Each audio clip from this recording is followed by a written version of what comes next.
Yes, okay, if you live near a major airport, you're likely to hear aircraft noise.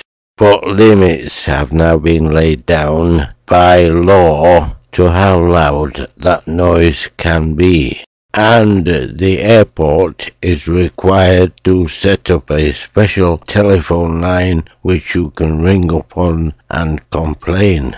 So that will solve the problem then, won't it? And it's all been set up by those honourable comics in Westminster. So a person living near Gatwick Airport did ring up to complain.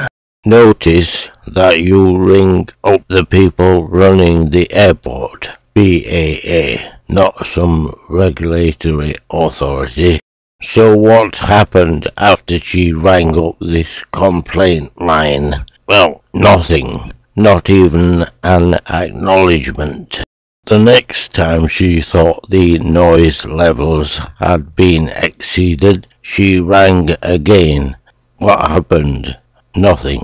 Eventually, she had rung up over 100 times without any reaction. But then, after the next occasion, something happened. So what did happen, you may ask? BAA rang up to apologise, or say they'd look into it? Well, no. What BAA did do is take her to court for being a nuisance.